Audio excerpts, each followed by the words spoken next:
To walk in the light while darkness invades, envelops, and surrounds is to wait on the Lord. This is to know the renewal of strength. This is to walk and faint not.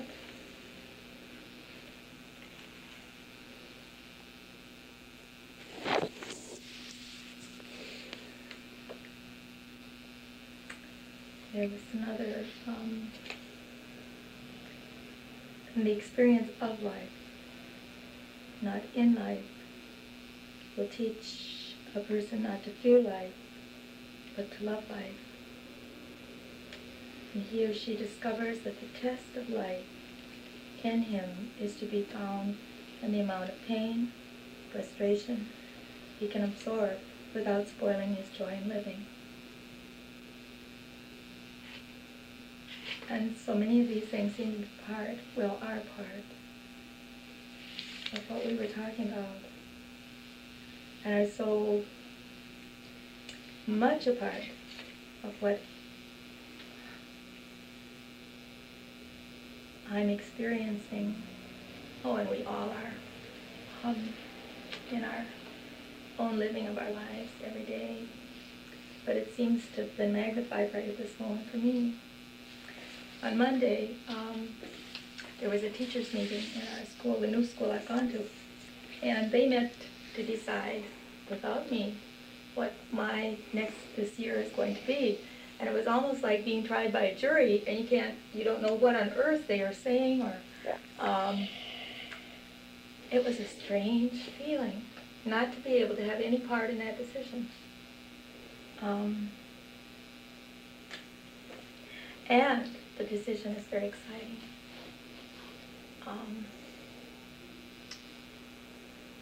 And I think there are I know that there are some opportunities in it that are exactly the things that I wanted to do.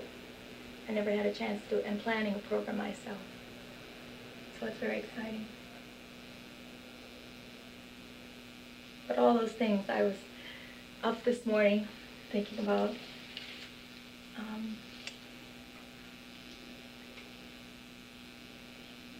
And they were there for me to find, too. There's one other thing. I don't want to, some words of a song kept running through my mind. And I don't know if any of you have seen the musical A Chorus Line. But it's a story about young people who are dancers who are trying out for a show. And the conflicts, the competitiveness, the personalities, the worry, the struggle, the needing a job that is a part of it. And the director interviews each person on the stage. And there's one, Morales, a young woman, who tells in her story a bit about her growing up in dancing and a class that she was in acting. And it was where you'd have to be something, pretend you're a couch or a chair or a snowflake. And her song was, "So I dug right down to the bottom of my soul to see what I could feel. I dug right down to the bottom of my soul, and I felt nothing." And through several different things that she was supposed to try to feel, the instructor caused her to feel something was wrong with her, because she couldn't feel things, and everybody else was feeling a table and feeling and dancing it out. But she couldn't feel it. And later, she had heard the instructor had died. And she sang, "And I dug right down to the bottom of my soul to see what I could feel. And I felt nothing." That says a lot of things to us about a lot of things, but the first part of it, I couldn't help but be thinking about yes last night, so many things that all come together, and to try to sort them out and to feel them. I'll stop. What a juice. I am continuing the series on the inner life today. And if I were to use a text, I would use the words from the psalmist. And That's sound enough. Can you? of my mouth and the meditation of my heart be acceptable in thy sight.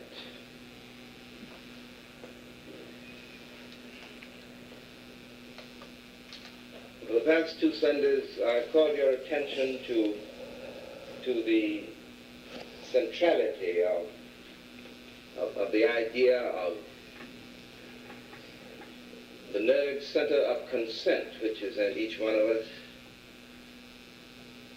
and it is the clue to the way in which we consciously work out our destiny and achieve some measure of fulfillment in living.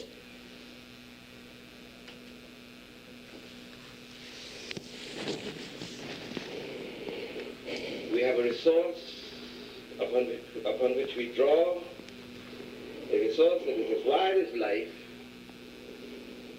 and as profound as is the plunging spirit of man.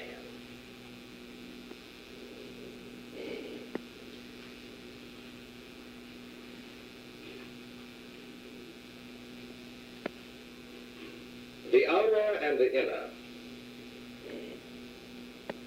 I'd like to focus our thinking about that this morning. If I may look at the words of the psalmist for just a moment to get the setting.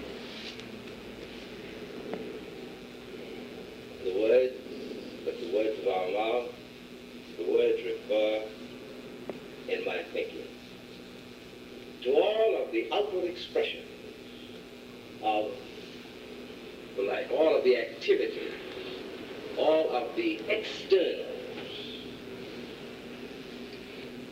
And of course the meditation in my thought refers to the inner, to the nerve center of consent, to that fluid area of purpose that provides the power for focusing of the spirit. We live very externally. For the most part, we tend to, because life seems to demand that of us. I think one of the reasons why we enjoy going to the country is the fact that we, in the country, occasionally we encounter people who have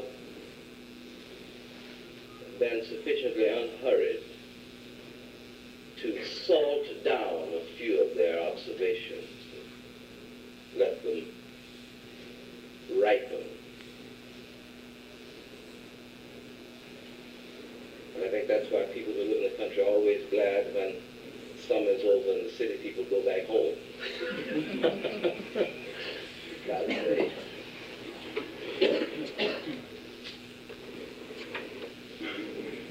The outer life,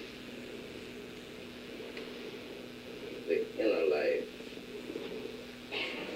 due primarily to the influence, I think, of Greek thought on Western culture and civilization, and particularly upon Christianity. We make a sharp distinction between the outer and the inner. We assume, for instance, that the spiritually minded individual confines himself exclusively to the inner. And we assume that the so-called practically minded man, the man of business, the man who works with his hands, the toiler, the two aren't the same necessarily,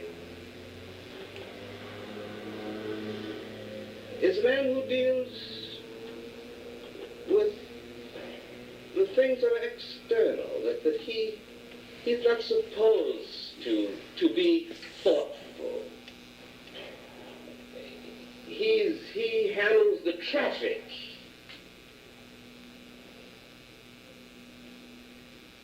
So we set up a separate category for these two human beings.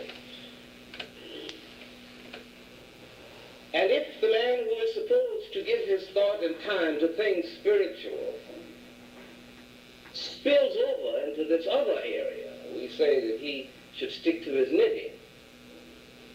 And if the man who is supposed to give all of his time to the traffic moves over to the other area, we say that something is wrong with him. That's going to church and he's going to psychiatrist. Something's wrong with him. This dichotomy is so clear. We see it even in our worship. We make a very radical distinction between two kinds of gods. I've mentioned this to you many times because it seems to me to be a very persistent aspect of our culture. It's the God of religion on the one hand, the God of the sanctuary, the God of the cloister, the God of the dim light, the soft treading step,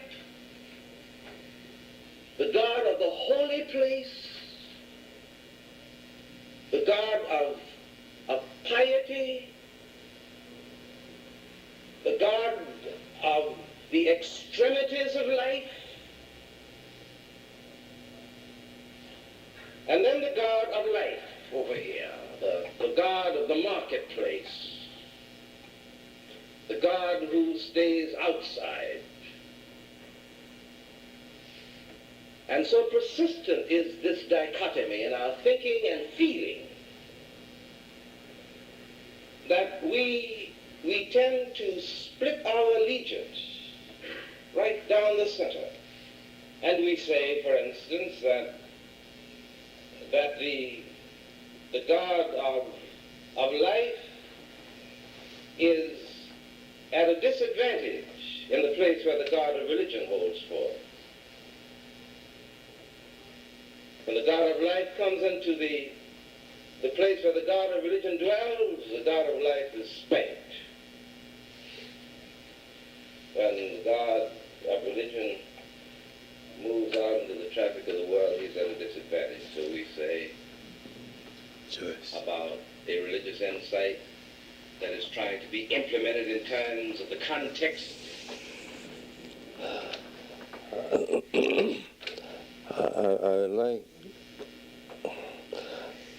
I like for us to dwell there a little, because it is so essential to the quest of the human spirit for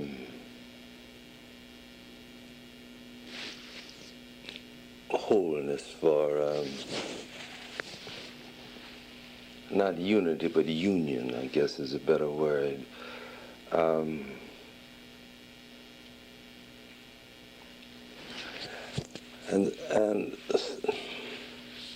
since we cannot handle the distinction, which I think is an artificial distinction between the practical and the theoretical,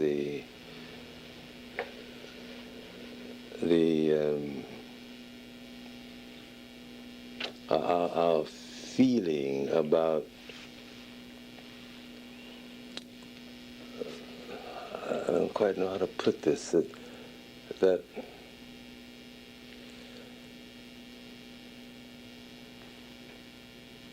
the truth of a thing, the meaning of it, is contingent upon how practical it is. So the only way we can communicate with any kind of emotional security in this whole realm, as far as religion is concerned, is by symbolism. Way back when I was in college and they had the great Passaic, New Jersey textile strike, one of the first great, heartbreaking labor brutalities in the history of American business. A forerunner of the brutality of the coal mines,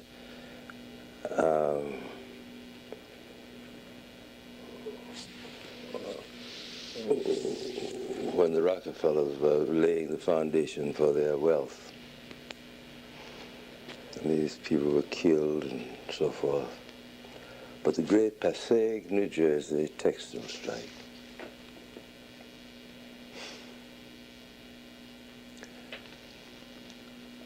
And the church wanted to give its witnesses. We were just beginning to get what was a conscience about the responsibility of the Christian for the fate of the defenseless, the exploited. It was just the beginning of this sort of thing. And to move into the area in New Jersey where the strike was on meant that you moved at your own risk if you were not a part of the owners of the factories who supported the police and through their taxes had the power of the state on their side. And the only way that the religious community of the period could have any effect through its coming in to bring soup and, administer to the this and thatness of life, the men who represented the church had to wear clerics, because if they had clerics, then there was a certain respect which had nothing to do with religion, but a great deal to do with superstition.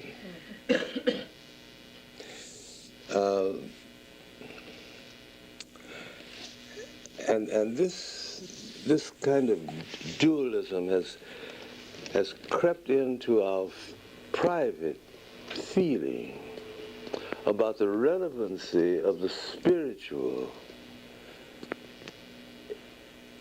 in terms of the practical journey that our lives take.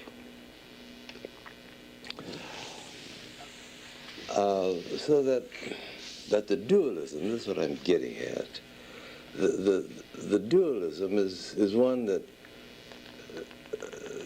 dogs our footsteps, that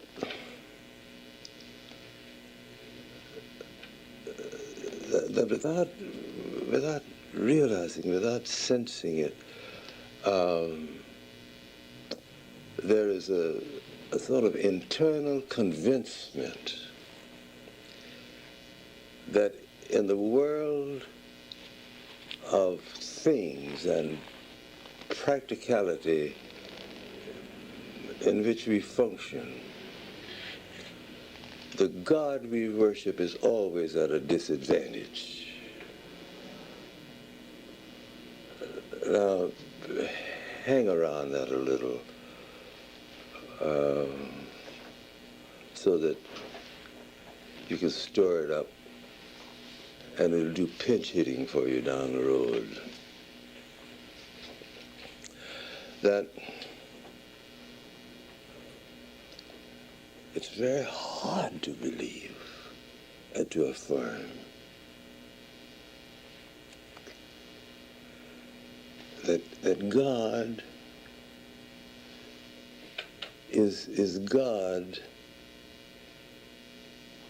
in the nitty-gritty, rough and tumble survival issues of life. I don't know how to put that in any.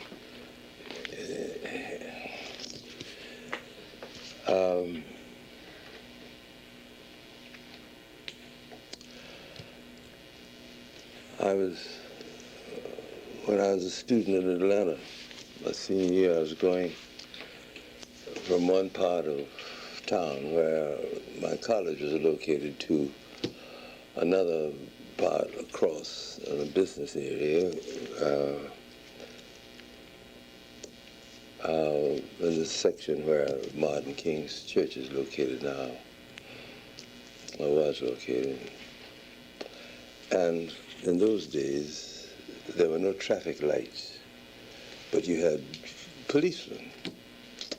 And at one of the main thoroughfares went by the railway station down through the center of town out to Auburn Avenue.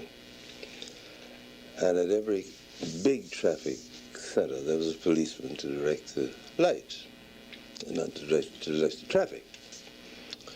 And this young minister and I were driving on in his car, and we were talking, and so absorbed we didn't even see the policeman. And presently, there's a great big 6 footer.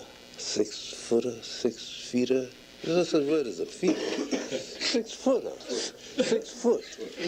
Something. Anyway, you get the picture. And the minister who was driving the car was absorbed. He was just talking. We didn't even see him, think about him until we saw this huge mass in the air, saving its life. Sitting up there talking. And he blew the whistle. I mean, he blew the whistle with his gut, not with his lungs. And even the car froze. It was one of those breathless moments. And my friend pulled us aside, and he came forward to us, pulled his, what we call in those days, his billy, little short leather club, out with his right hand, reached in with his left hand to pull this driver's head in reach. And my friend said, "Officer, you wouldn't hit a man of God, would you?"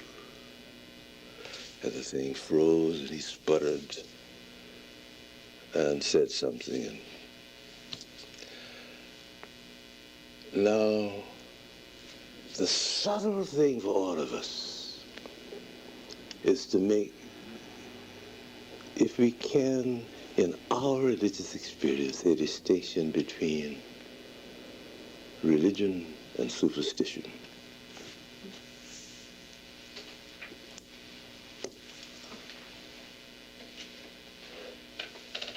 And we have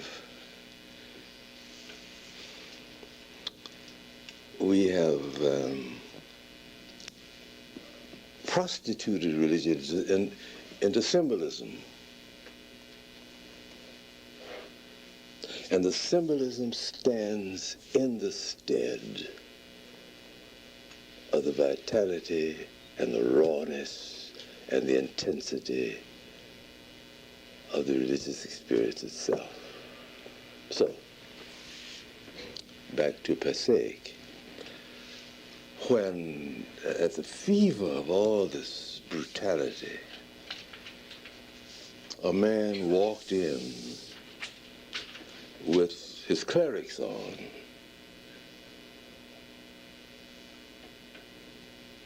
there was at once a part of his protection and the thing for which he stood on behalf of these defenseless people, a kind of magic, because there wasn't any one of these people who somewhere in his history it was start a feeling that the sacred cannot be touched, and the sacred can be known by a certain kind of symbolism, so that if you have the symbolism, then the symbolism draws on the whole evolving of the human spirit with reference to the untouchable, the Shekinah, the uncreated light by which the throne of God is surrounded. So that I find that in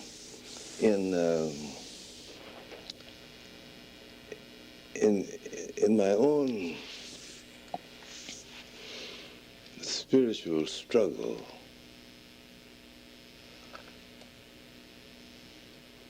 even though my mind functions in terms of, anybody's mind functions in terms of symbolism as the opening through which meaning comes.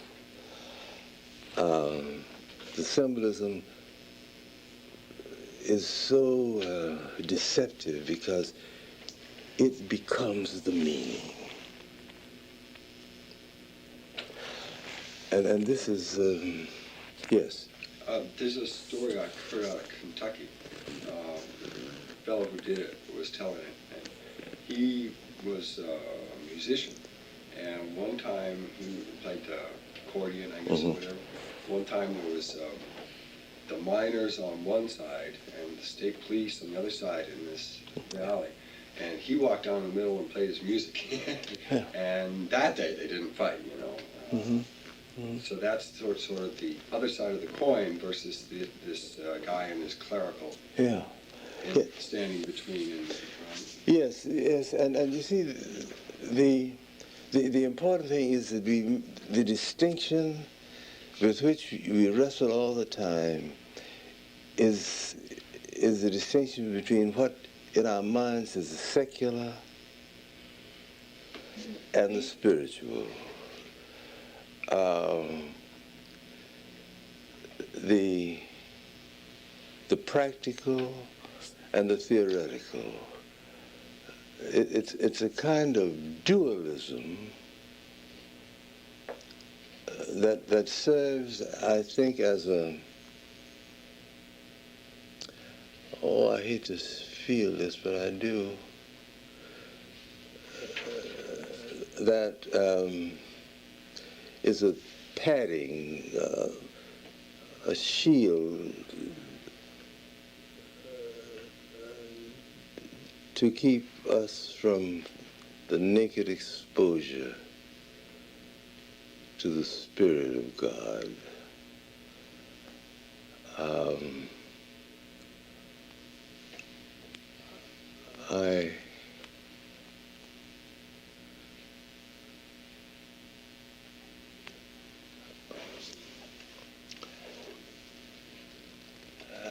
And I find that deep in my own soul, if I may use a word like that, I'm always trying to find a way to escape the dualism.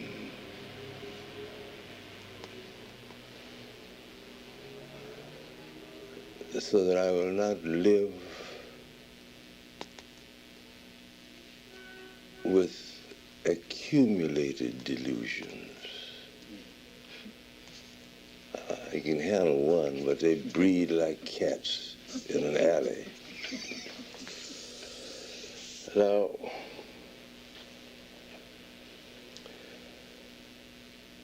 over and over again, I find myself saying, this is true, I know it's true, but in this kind of world it won't work.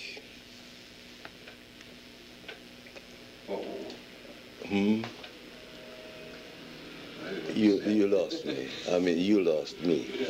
What I'm saying is that over and over again, with reference to something you believe in, you say, I know this is true, but in this situation it will not work. And I don't know about other human beings, I'm just one. But I'm always trying to find a way by which the distinction between the practical and the theoretical will disappear. Yes, excuse me. Oh, my mind had, yes. Oh, never through, but go right on. Okay.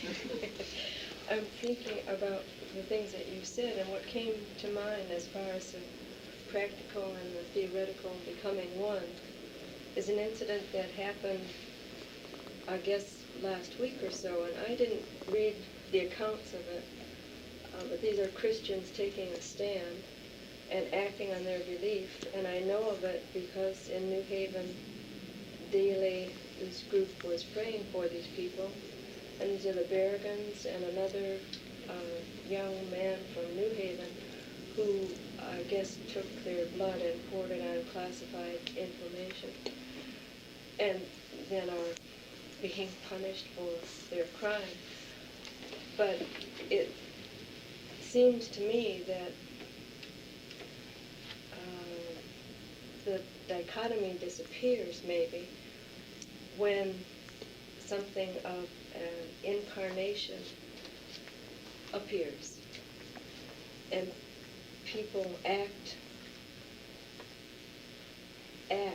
on strong beliefs or have behavior of this type in the world in which we live. Yeah. But it's, I guess maybe it's the rare thing rather than the common thing. Yes, I think so. The subtle thing for the spiritually sensitive person, I think, is to resist the temptation to prove something.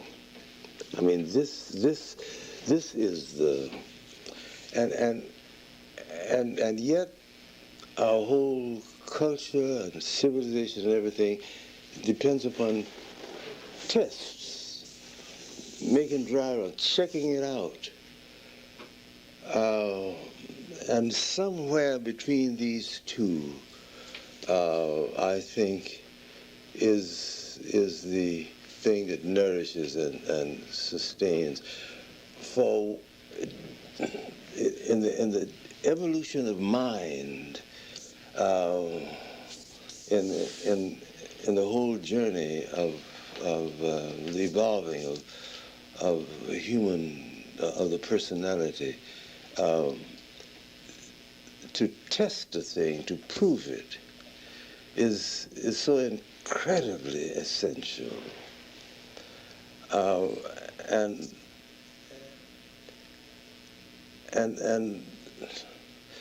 without that kind of validation,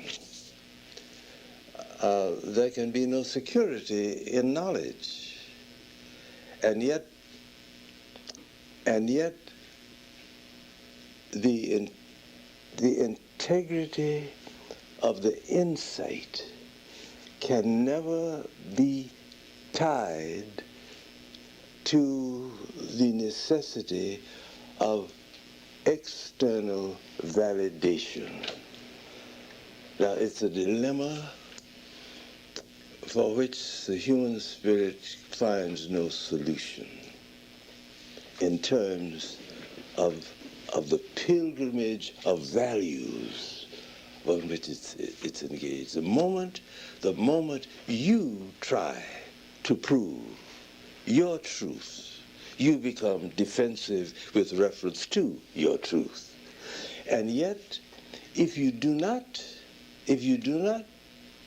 not willing to test it, then the environment in which we've grown up in Western civilization says that you don't know what you're talking about unless you make these dry runs. So that somewhere in there between these two dilemmas,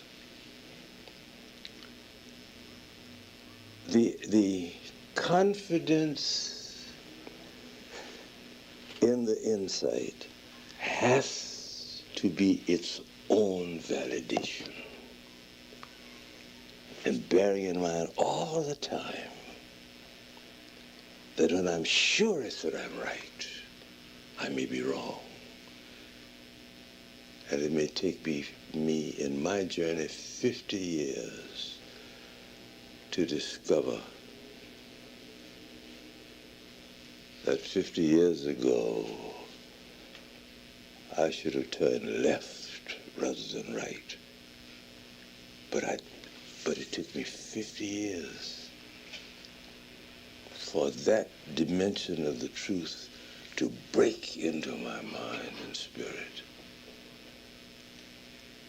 Let's go on, George. Do we have a break?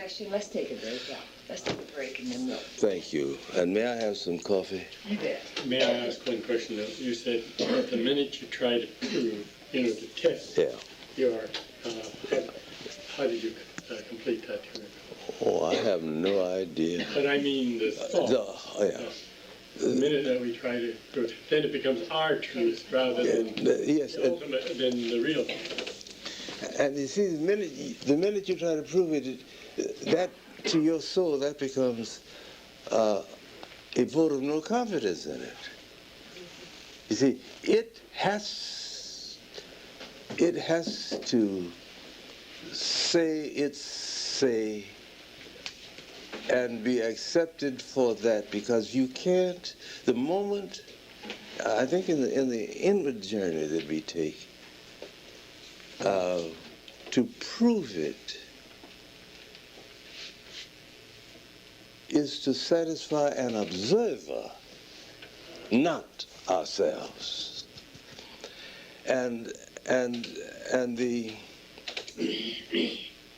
observer, the integrity of the observer is not at stake.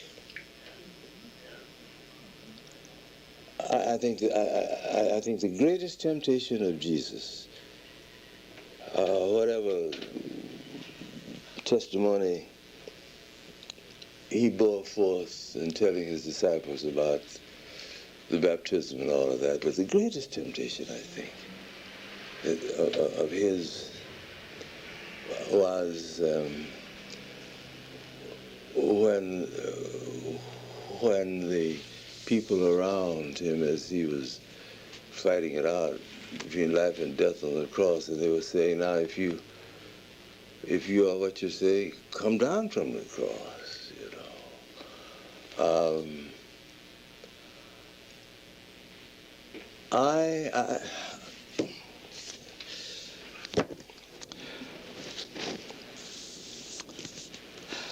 I think that everyone who's involved in the grounds of living his life by a deep inner guidance has to affirm the integrity of his or her journey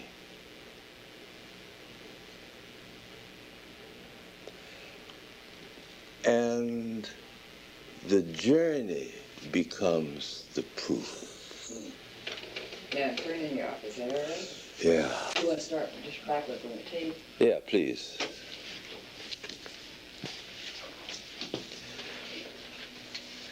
Hate and love, say that any of those impulses, those insights that we are trying to validate in that kind of context are impractical. That's the way. A little louder, Joyce. So that the outer and the inner are separate in our thinking. And what the psalmist says is that let the outer and the inner both be acceptable in thy sight, because they should be one and the same. Tremendous, isn't it? Now, there are attitudes that we take toward living which seem to me to invalidate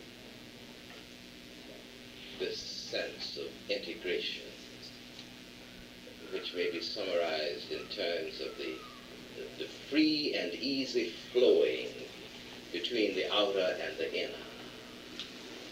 Free and easy access between these two. Interaction this way.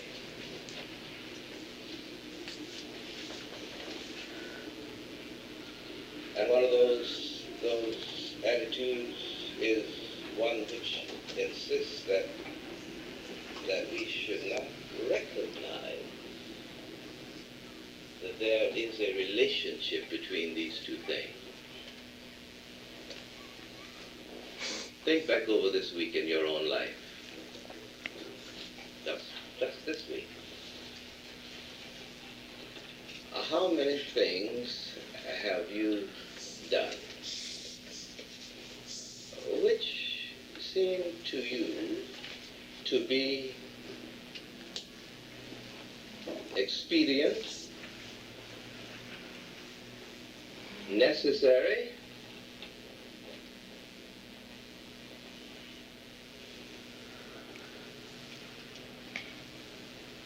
but about which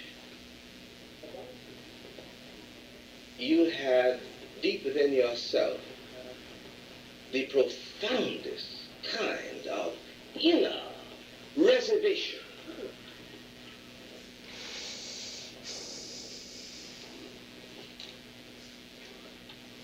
Just think about it.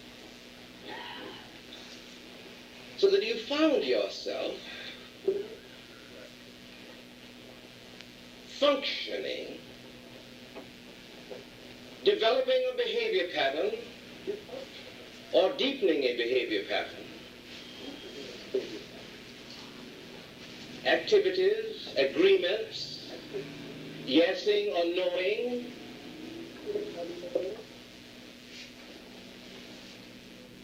and you said to yourself, what I'm doing is not remotely connected with my own inner nerve center of consent.